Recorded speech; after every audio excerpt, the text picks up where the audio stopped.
they'll be wondering, oh man, I wish I had not followed this person. I had not completely followed this person.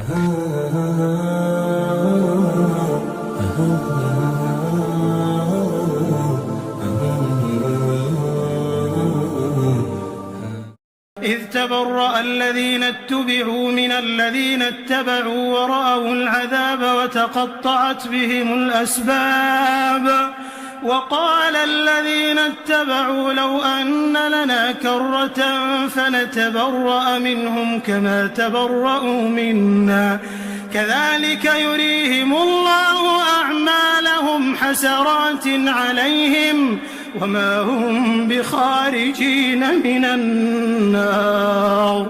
Influencer betrayal. When leaders abandon the followers. In these verses, Allah subhanahu wa ta'ala is painting a picture, is describing a scene from the hereafter. This will happen on the day of judgment.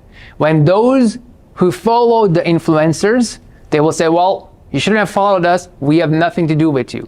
And the ones who followed them, they will be in a state of regret. They'll be wondering, oh man, I wish I had not followed this person.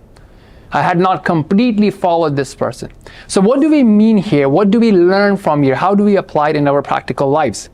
Well, think about this. What happens is that when you see someone with a lot of wealth, power, fame, all the jiggles, and then you start thinking, you know what, I'm just going to follow this person blindly in all matters of life.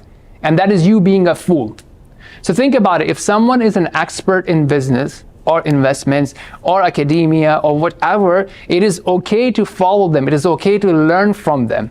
And we are not saying don't do that. That is another extreme, and that's the wrong thing to do. But at the same time, if someone is an expert in one domain, whether he's a non-Muslim or a Muslim, doesn't matter. If he's an expert and you're learning from them, that's great. But as you learn from them, if they are compromising Islamic principles, if they're going against Islam, you don't blindly follow them. You stop. You know your boundaries. At the same time, if they are an expert in their domain, and now they start commenting on the matters of faith, and the existence of God, and the nature of God, and the nature of revelation of God, and you start following them just because they're an expert in one field, doesn't mean that they're expert in all fields.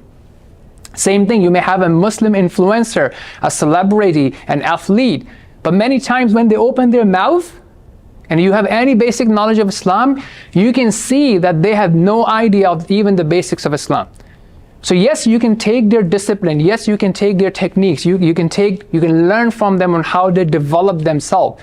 But when they're opening their mouth about Islam and they don't have a basic knowledge, and you start following them, yes, they are at a wrong here, that they are saying stuff that they shouldn't be saying, and they will be accountable for it, but you are also a fool.